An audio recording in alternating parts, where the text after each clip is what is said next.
Hello, everybody, and welcome to episode number 28 of Cardboard Time. This is Arwen. Hi, and this is Craig. Welcome back, Craig. Good to have you back. Yeah, thanks for having me. It's great to be back here. And we actually got together for a birthday party of mine yesterday, which was awesome. Not a huge amount of games played, but we did get some out to the table. Yeah, it was a good time, good crowd. I'm glad I was able to make it. And I was glad that you were able to make it. And we will talk about a couple of those games here in a minute. But first, we have to talk about one of our favorite subjects, the beer of the day. And my beer of the day was the Dirty Chai Honey Brown Ale from Woodcock Brothers Brewing in Wilson, New York. I visited my parents for a few days about a week ago for my birthday. And we went there for dinner, which they had fantastic food, great beef on Weck sandwiches, these pretzels, spent grain pretzels that were to die for with a beer cheese sauce. The beer blended a honey brown ale with espresso and chai tea concentrate, and it had wonderful spice notes to it, espresso on the front, honey brown in the middle, and then chai on the back end. And they all complemented very well. It really kind of made a very nice mixture. I never would have thought that this would have been so good, but I was really intrigued, and I ordered it as part of my flight, and I definitely don't regret it. An excellent beer, and I gave it a 4.25 rating.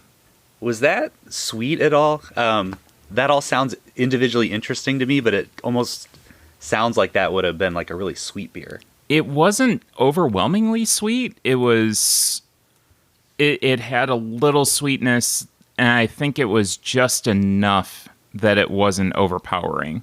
Sounds really good, yeah. Yeah, it kind of let the flavor shine without being, just too overly, because you can get too overly sweet with some of these things. Yeah, you expect some of that with the honey brown, but add the chai and just don't know where that's going. But no, it sounds good. So what about you? What did you pick? I have one of my favorites here on the rare occasions that I can find it, which is Pliny the Elder from Russian River Brewing Company in Santa Rosa, California. So this is one I seek out every time I'm in California. It does not get distributed here in Ohio. It's a double IPA at 8%, which is a little bit low for that style. This beer just has incredible body, incredible flavor. It's just balanced, front to back balance. Fresh fruit aromas on the nose, and that leads straight into the palate. Good malt flavor for a double IPA. It's not hiding at all. Really good mouthfeel. It's got a creamy texture. Long finish, great flavor from that blend of hops, but really lacking that bitterness you get out of a lot of the double IPAs. Very restrained for double IPA, but just an overall incredible beer. I just love this one. That sounds really interesting, and I know a lot of people stay away from the IPAs, and especially the doubles, for just being so incredibly bitter. So I think that hits where I really like to have an IPA, a nice balance. You have some hop flavor in there, but not like overpowering. I need to know where you get this, because I definitely need to try this. So I tell you what, when you are in Sonoma County between visiting your wineries, hit up the Dry Creek Valley General Store, get a nice sandwich, and the few times I've been in there, they've just had it sitting there in the cooler. So I grabbed half a dozen of them, and they came home with me. Fantastic. Well, that sounds amazing, Craig. And I think we're going to segment over to the Shelf of Shame, which you helped a little bit with this weekend. The Shelf of Shame is at 150. It is down 2. So back around where it was before Origins happened and the floor fell out, so to speak. 3 new additions this week. I picked up Steamworks from Jamie's shop, Swords and Boards, up in Willoughby, Ohio. It looked very interesting, and it was kind of a flea market setup where people brought in their used games. I took a look at the back of it. The front of it kind of intrigued me. Took a look at the back, and then I said this might be of interest because I like a good engine builder, and it was definitely interesting worker placement, some engine building, and I definitely need a couple more plays on that to discuss further. ROVE, which I'm going to talk about in a little bit, from Button Shy. And then third, one of my most anticipated Kickstarters came in, and that was Cartographer's Heroes, which I got to play, and that really adds in a lot more of what you love from the original Cartographers. New scoring conditions, the heroes make sense, and they add in a little bit extra to the game.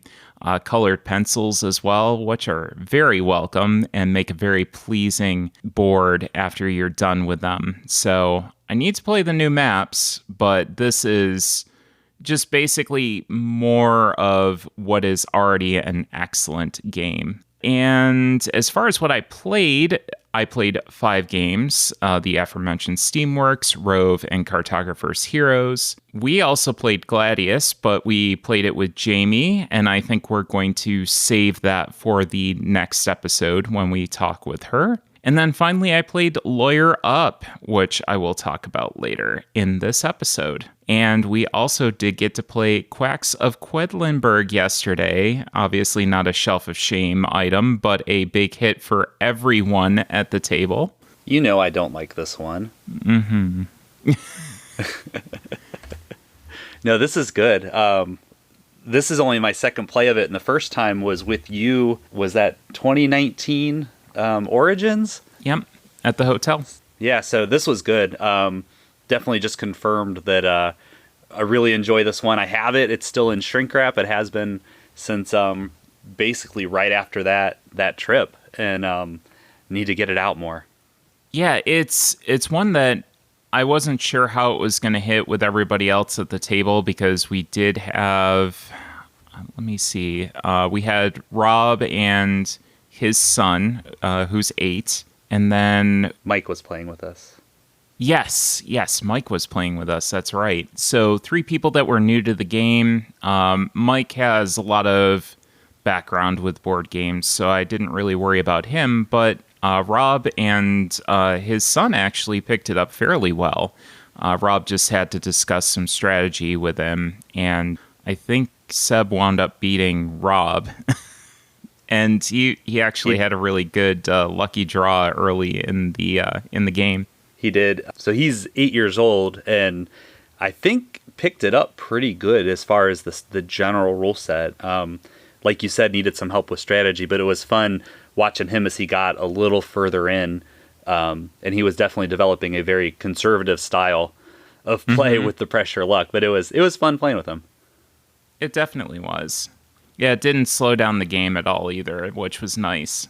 So let's get into what we've been playing, and the first game that I want to discuss is one that you actually own and I don't, and that is Meadow from 2021. Plays from 1 to 4 players in 60 to 90 minutes, designed by Clemens Kaliki, and artists are Carolina Kijak and Katarzyna Fibiger.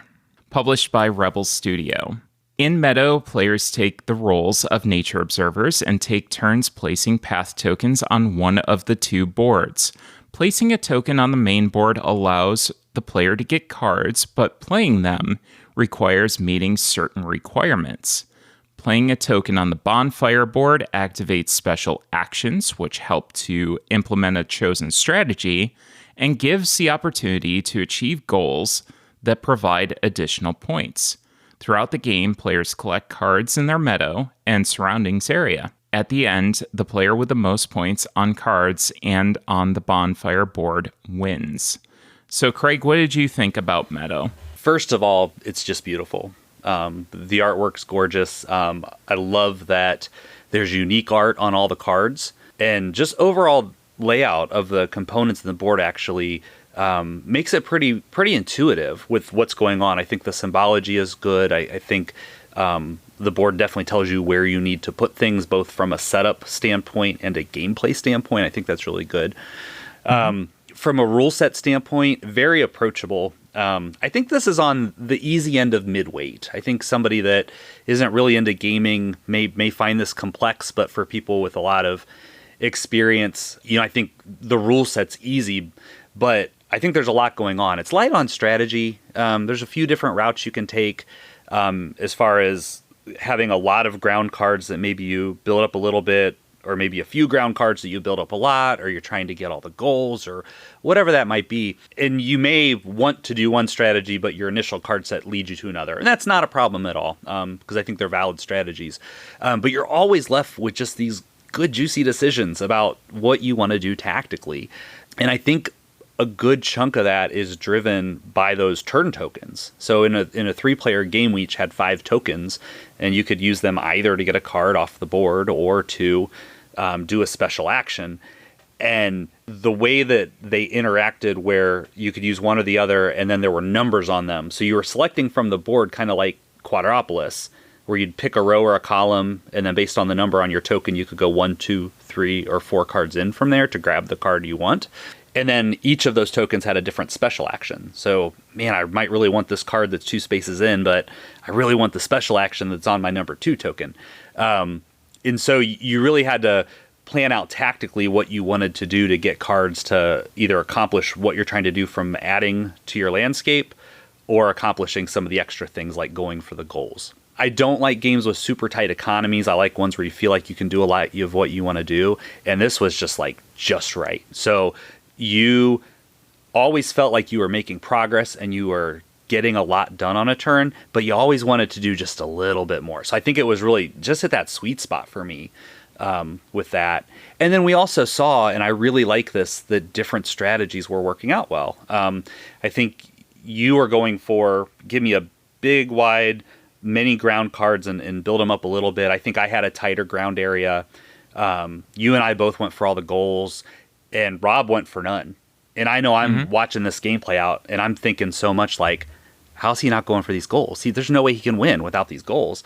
And we get to the end, and I forget exactly the final scores. I think were 53, 52, and 50 or something like that. It was a very tight game. And so I thought that was really good that we all kind of took a different approach and still kind of point-wise landed very close together. The only nitpick I have, you're seeing all these cards come out, and you're wondering, what's that bug? Or, is that a ferret or a weasel? And they actually provide a guidebook that you can look up the card number, and it'll tell you specifically what the animal is, and it'll give you like a fun fact about it, which I think was really, really cool. But the nitpick I have is I just wish the animal names had been on the card. But if that's my biggest complaint about a game, I think they did pretty good. I just looked up the scores, and it was 53, 53 to 51, and you won a tiebreaker, and I can't remember which one that was. So I will definitely agree with you on the artwork. It's gorgeous. It's approachable. It's definitely something that people will, again, we mention it a lot, but come over and look at and say, wow, what are you playing? It's very, very inviting. I really like the engine building aspects to this with the chaining requirements. I thought that everything, like you said, made sense. A certain animal might be attracted to something else, might eat it. Like one of the smaller animals might eat a bug, and one of the larger animals might eat the smaller animals. Or there might be like a house that one of them is attracted to. So everything kind of makes sense in that way, which was really nice, and I think helpful for less experienced players. And I think I should have put that as well. Now that you're saying that, this was very thematic. I agree with you. And that actually was also something I really enjoyed about it. They did a great job with that theme. Oh, absolutely. They did. It was really, really well implemented. And again, I think it made it a little bit easier to teach for more casual players. They might need a little bit more assistance during the first few rounds of the game, but it's nothing impossible for people to pick up, really. I think it teaches very well. I'm wondering how this would play with 4 players. I played it solo, which was fine. I definitely prefer to play it multiplayer, but I think 4 players might get a little bit crowded in this. That's the only thing that I would worry about. I think I would agree with that. And I've only had the one play with 3 players, but Two things come to mind with that. One is the goals, trying to manage what's available, and you've got 4 people going for each goal instead of 3. And then there is an element of wanting a specific card on the board, and then somebody either takes it or takes the last space that you could lay a token that points at that card where you could have used the row or column to claim it. So I think you're going to get forced out of the things you want a little bit more in that, which might change that economy I was talking about earlier, where I felt like I could get a lot done. Maybe that might go away a little bit at 4 players. Yeah, and I think the only thing that you would do to balance that, and I think they open up a couple more spots on the bonfire board that you're able to use, but still, that might still be a little bit tight. So it would be interesting to see for sure. And like you said, I mean, there were a wide variety of strategies. I definitely agree with them. I think that there's just a lot of very valid strategies in this game, and you can't really go wrong whether you go wide or grow tall. It's really up to you how you approach it. So really, really interesting to see that. This game felt like the perfect length. It didn't overstay its welcome. I didn't feel like I was just building up my engine and everything stopped. It was the nice, perfect length, which I don't see too often in games. And the other question I had for you was when I was going into writing the description for this, it said in the description on BGG that there's envelopes with cards in them to open during certain conditions. Is that true? That is true. I did not open them to look through them.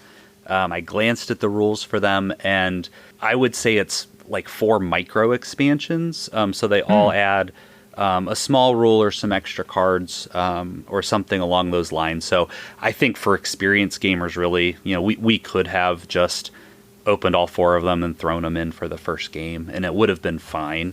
I do, though, like to experience games and kind of just that, pure unadulterated thing to start as that first play, which is why I didn't do that. But I could see me for future plays just opening all of them and forget about the conditions they put on them. Let's just play with it. Well, we might have to get this one out later. What did you think, and what's your final judgment on this? This is a keeper. Everything I said before, I didn't get into the engine building, but that is a style of game I really like. And, I think this could have a long life. I wouldn't bet a ton of money on it, but I think there's some thought out there of, is this just the new hotness, or does this have staying power? I think this one could have some staying power. I think we'll see this one potentially win, some awards at the end of the year.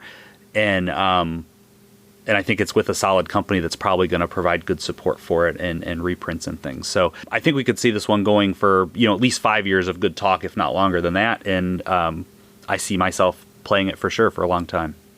All right, so let's move on to our next game, which is Juicy Fruits from 2021. Juicy Fruits plays with 1 to 4 players and is listed as a 20 to 50 minute runtime. The game was designed by Christian Storr with art by Annika Heller. It's published by Deep Print and Capstone Games. In Juicy Fruits, each player has their own small island paradise where they grow delicious fruit. To win, you must gain the most points by cleverly supplying ships and by adding the best businesses to your island. Turns in Juicy Fruits work like this. First, you slide one of your fruit collector tokens a number of unblocked spaces and collect that many fruits of the token's type. In this case, we have bananas, oranges, limes, pomegranates, and mangosteens. Then you may either fulfill the order of a ship on your shores, or claim a business from a shared display and place it onto your island, or do nothing. Filling ship orders unblocks your island spaces, leading to more potential movement, and therefore more fruits, but concentrating too much on the ships might make you miss the promising businesses, which also provide bonuses and effects as they get snatched up by your opponents. Each of those businesses being purchased moves the license track down 1, and the game ends once the license track reaches 0. Arwen, what's your thoughts on this one? So I had never heard of a mangosteen before this, but apparently those are things that exist. I think don't you were think in the anyone same at the boat. table had heard. Yes. Nobody at the table. So I had to look them up, and they are a completely unique tropical fruit that I had never tasted before. I think somebody compared them to a cross between like a banana and a pear in taste, which just seems wild to me. But that's neither here nor there. So getting down to the game, I really like the action mechanism that's in play here. It's very unique. I'm a fan of spatial puzzles, as you'll find out additionally later. But it's really a very unique mechanism where you move your tile a certain amount of spaces, you get that many fruits, and then you're able to spend them on these different things, whether it's clearing up your board or whether it's buying these businesses up that give you special abilities or points. The pieces are so chunky, so satisfying. I was really impressed to see the quality that went into them. That was really, really nice and very, very satisfying to play with. Setup can be a bit lengthy. It took us a while to get the player board set up, to get the main board set up, but I did find that it's worth it, as you'll hear in my final judgment. Very easy to pick up. I think people need to see a round or two before they fully get into it, but the core mechanism behind the game is very simple. You're moving your pieces, you pick up that amount of fruit, you buy stuff. That's about it. I really like the randomization of tiles, both on your board and on the main board, which basically means that you're going to have a different strategy every single time that you play. It's not a standard open, kind of opening move type game. There's a lot of different strategies that are going to be happening because of that randomization. I found that a lot of people are complaining online because there isn't a lot of direct interaction between players, but I do feel like there's enough indirect interaction that it's really satisfying. There were a ton of times that we were taking each other's tiles. We were definitely fighting over everything on the board quite a bit. And I think the only other thing that was kind of a negative for me was that it did feel like it was over a bit too quick. It does accelerate very quickly.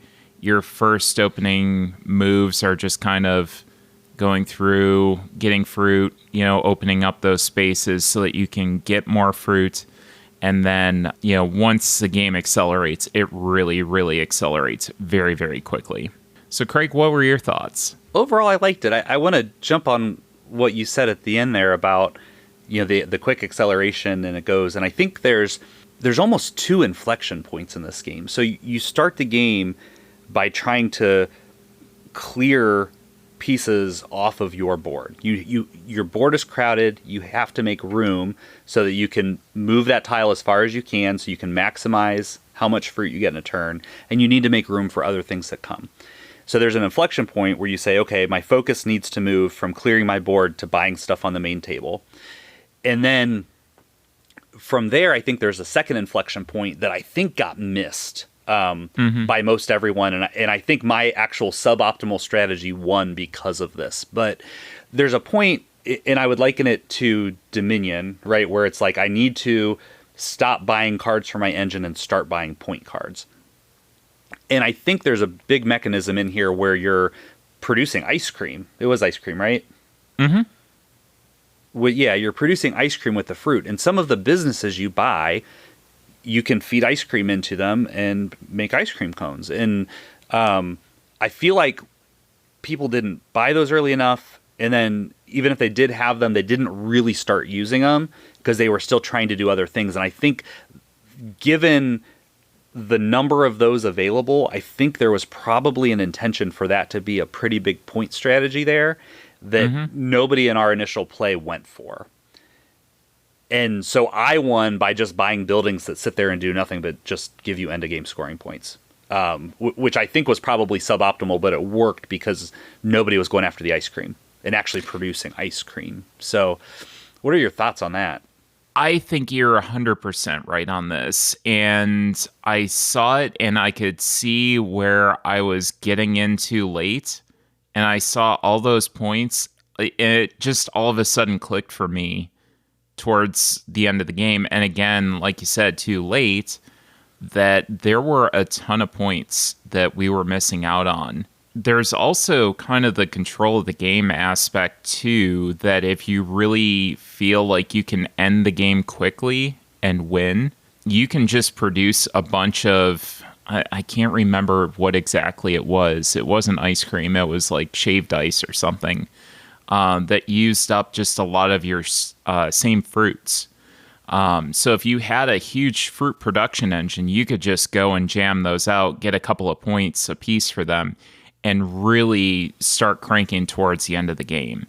But there were huge points that you could make on that ice cream, and we definitely missed out on that. I don't think any of us saw that until it was much too late to stop you. Yeah, but I would like to play it again for that, to see how that works better. I'd like to play it again. We didn't look at the rules at all, but the reverse side of the board had this whole new mechanic across the top that looked like you're sending fruit through a processing plant or something, like it was a communal space, which might lead to more of that player interaction. I don't know, but it'd be cool to check that out.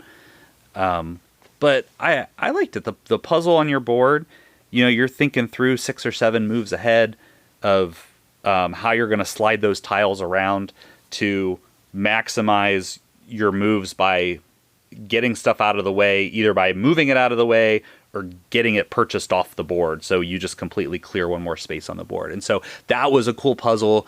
Definitely had to keep your eye on the other players and just watch what they're doing. Not that you're directly interacting, like you said, but you had to keep tabs on what was going on and what somebody might try to steal out from under you off that main board. So that was fun too. So I think mechanically it was interesting. Definitely want to try it again. I don't know if this would be a keeper if it was on my shelf, but I would gladly play it.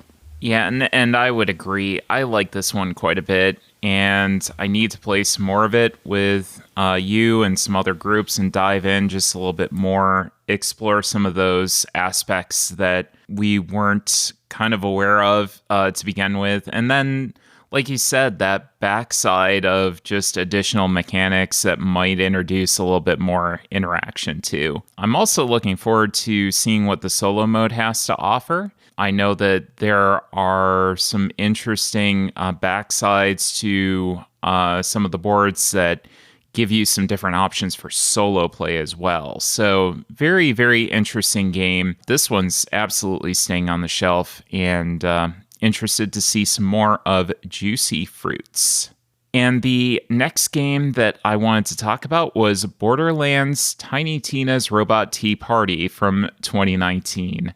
And say that 3 times fast. Players are 2 to 5 in 15 to 45 minutes. Designed by Adam McCrimmon, and the artist is Noel Pugh. Published by XYZ Game Labs, the same people that produce Arch Ravels. So this re-implementation of Robot Lab, the card game, sees players taking the roles of vault hunters trying to assemble their claptraps with the correct parts first. You draw parts, arms, wheels, and heads, as well as action cards that help you find parts faster, remove unwanted parts, or catch up by removing or adding parts to other players' claptraps. The first player to correctly build their claptrap first wins. I said first twice there. Anyways, Craig, what did you think about Borderlands Tiny Tina's Robot Tea Party? It was okay. It was not my cup of tea, honestly. So, this How is dare you get to that pun before I do, by the way. Sorry, I had to. It's that silly type of take that game that I probably actually would have really liked, 15 or 20 years ago before I started seriously getting into gaming as a hobby. It's random take that. There's not a whole lot of strategy. There's really not much in the way of tactics. I mean, you're kind of just looking at a couple cards and just trying to either what's the thing that hurts my neighbor most, or what's is there a card in my hand that actually is one of the 4 that goes on my robot. So there's really not a lot going on for where I'm at in my gaming life now. And and I'm not familiar with the IP at all. I didn't even know this was an IP until you told me it was an IP. So, I think for me this is a pass. But again, me, 20 years ago, sitting around, between college classes, trying to pass some time, like this could have sidled up right next to, all the euchre and other random things that we were doing back then to fill the time. So it has its place, but not necessarily at my gaming table. Yeah, so I want to clarify that this was a review copy that was furnished by XYZ Game Labs. So for my take on it, I would absolutely agree. I am familiar with the IP. I'll say that I really liked the instruction manual. I felt that the instructions with how Tiny Tina was kind of going through and adding little side notes to everything was thematically very well done. This says 13 plus on the box. I would say that this game is definitely accessible to much earlier ages than that. I think it's one of those legal restriction cases like we see a lot in the hobby. This is incredibly easy to teach to even the most casual of audiences. There's, like Craig said, lots of very chaotic take that play, which has the tendency to be a hit with the younger crowds. Lots of blocking, removing pieces, which does lead to, especially if you're really into the hobby and you like a lot of strategy games, potential to possibly stay a little bit past its welcome, depending on how involved that you get with the game. I will say, though, that, like you said, this is something that, 20 years ago, or more when I was in high school, college, this would have been right up my alley. I do see this as being a good way of getting younger kids who don't play tabletop games interested in playing something that's kind of adjacent to video games, has that video game theme on it, but isn't necessarily a video game. So kind of getting them away from that screen time and getting them around the table. It wasn't terribly offensive. I thought that it was an okay game. Certainly not one that is, again, Craig, like you said, my cup of tea as a strategic gamer. But I do think that it does have its place, and I think it's probably leaving my shelf. But I think it was Rob that was playing it with us, and he said that he thinks that his 8-year-old son again would be very interested in playing it and have a good time with it. So it's probably leaving my shelf, but getting a home with somebody who did really enjoy it. So that was Borderlands, Tiny Tina's Robot Tea Party. And the last game that I wanted to talk with you, Craig, about was one that we've already had on the show before, but I wanted to get your thoughts on it because you played the last time that we got together, and that is Monstrosity. So what did you think about it? So I think the same thing you said on the original review you did. I can't draw, so I don't know what's going on here, but it wasn't that important. I'd say, most of the time it wasn't the best art that was winning. It really was that interpretation piece, which was kind of interesting. I always have a little bit of warning lights going off when things get into like that apples to apples type of, thing where you've got the one person that's picking the best one out of the group. There was a day that will live in infamy for me where I just unapologetically have not liked that apples to apples thing. It was the day that the word religious came out and I played the word church and didn't win. Somehow Mountaintop is more religious than church. Oh, boy. And and just like, I was never the biggest fan of those types of games, but that was the day that just sealed the deal. And so anytime I start a rule set and see that, I always worry. But this didn't do that. And I think part of the reason that didn't drive hard that direction was because of the dual vote. Because you have not only the person giving the description picking, but you also have the crowd picking amongst themselves. And so I think you don't get that thing where, one person can sit there and try to negotiate why their thing's better than everybody else. And it's blind voting. You can't vote for your own, so I think that's pretty good. So yeah, this was fun. And part of that fun too wasn't just out of the drawing and the gameplay. It's the shared experience with something like this, of just the silliness that comes out of how people think to describe just the odd things that are on these cards, and then how different people can interpret the same words differently. So that was actually a fun thing. Always, just when you're first doing that reveal and seeing what everybody's drawing, it was a good time. And this lands in solid party game material for me. Like things like Just One, right? So it's like you can just pull it out and play it as an activity. The score doesn't matter. Just play rounds for as long as you want. People can drop in and out whenever. So yeah, lots of fun. I really enjoyed this. Well, it's definitely good to hear your thoughts on this, Craig, and we're looking forward to having you on some more to give some more discussion on games, and thanks for being here. Say absolutely. It's a lot of fun getting together, gaming with you, and being on the podcast with you. Thanks for having me. Well, thanks for being here. And coming up next, we are going to have a couple additional reviews. Stay tuned. Well, there are 2 additional games that I wanted to talk about today, and the first one is ROVE from 2021.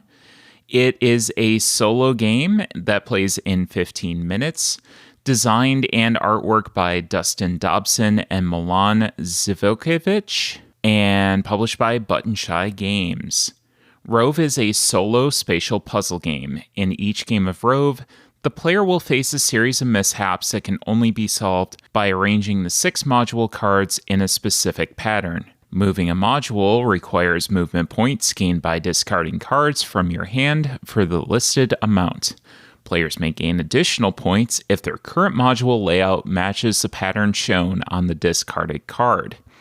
Each module costs 1 movement point per activation and uses its own unique movement style, such as only moving diagonally or pushing other modules a single space.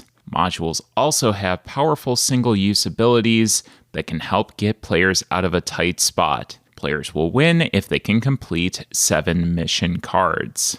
So this was a review copy furnished by Button Shy ahead of their Black Friday launch of this game. And when this says spatial puzzle, it does mean a puzzle. It is very mentally taxing, and we'll talk about that in a minute. This was extremely quick to learn. I was up and running in less than 15 minutes of reading. The gameplay is tough, but definitely in a way that you would expect from a good solo game. There are a lot of layers in the strategy to unpack. There's the special movement rules of the individual modules, so balancing them, to the pattern matching on the discarded cards to make sure that you have the optimal movement points from them. So it's really a lot to think about, a lot to process, but definitely in a good immersive way. The artwork immediately drew me in. It's very reminiscent of an indie video game with the ROVE character very clearly taking center stage on each card as the least detailed thing on it. It's basically a little rover outline, and then it has 2 white circles for eyes, and then you have the rest of the background, which actually seems a little bit more detailed than your main character. But ROVE is on each and every single individual card. Check my Instagram page if you want to see more, so you can kind of see some of the pictures and see that detailed artwork for yourself. Very, very unique, interesting artwork style. Additional missions are stacked up such that the artwork actually continues from card to card and makes a linear story, ROVE's journey, which was also really, really neat. And then expandability. The Fantastic Flora expansion allows you to refresh your spent module abilities if you have them exhausted, which I will say is incredibly handy. Those are some really great one-time abilities.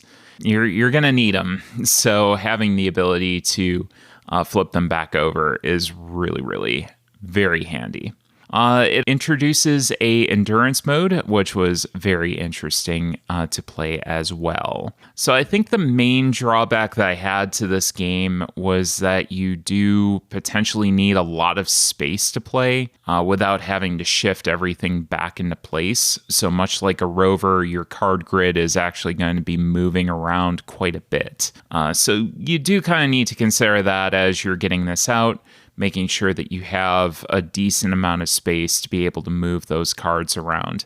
But overall, I really thought that this game was very mentally taxing, but in the best way possible. This is landing a spot in my purse right next to Sprawlopolis for another quick but brain burnery game, and it's absolutely one of Button Shy's better solo games that I've played. If you're interested, you can find it at their site on Black Friday. They are having a sale on it. I believe they have 1,800 copies, and once those are gone, they will be printing some more, but you're going to have to wait. So really, really interesting game. This one's going to be coming out quite a bit, and I'm very, very happy that it is in my collection. It's not going anywhere. That is ROVE.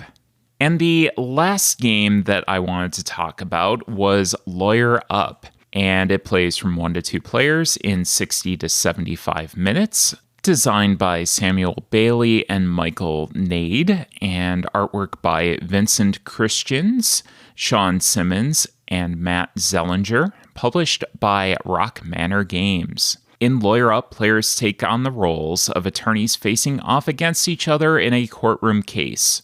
One player takes on the role of the prosecution, and the other takes the role of the defense. Each case has its own unique mechanisms and story, from murder to racketeering. Players start with the discovery phase, where they will go through all the evidence of the case and draft what they think is most important for them to win. The players will then take turns calling and questioning witnesses, building arguments by chaining together cards with the same symbols, and earning influence. Attorneys then spend their influence to sway the biases of the jury to their side of the argument. There are different win conditions based on the type of case that's being played, but in general, you're going to want to sway those jurors to your side.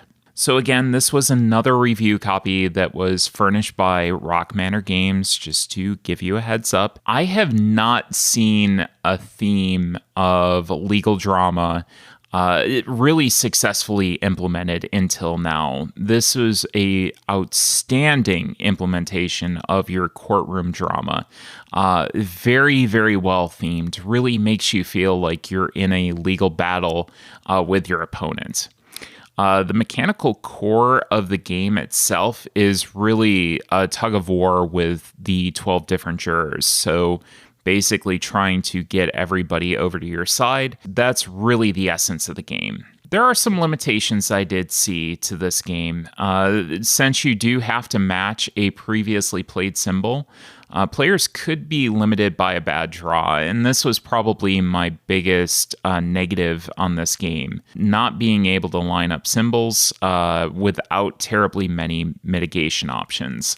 You can arguably draft a hand that really sticks to 1 to 2 symbol types that might be able to help this a little bit instead of drafting a high influence card for yourself. Maybe really paying attention to those symbols and really taking those into consideration so that you can make those chains would help. I did need to go back to the manual a few times for this, for clarifications, but everything that I needed was pretty easily accessible. There is a online video by Rodney Smith that you can go to learn the game as well, so I definitely did watch that, and that did help immensely. The solo play was interesting. It worked for learning the game, but the 2-player mode is absolutely where the meat of this game is at and where it's going to really, really shine. There is a very rich story that is told by the cards, and the fact that some evidence could potentially help one side or the other that gets buried during the discovery phase So discovery is really just drafting. You're going to take one card for your side.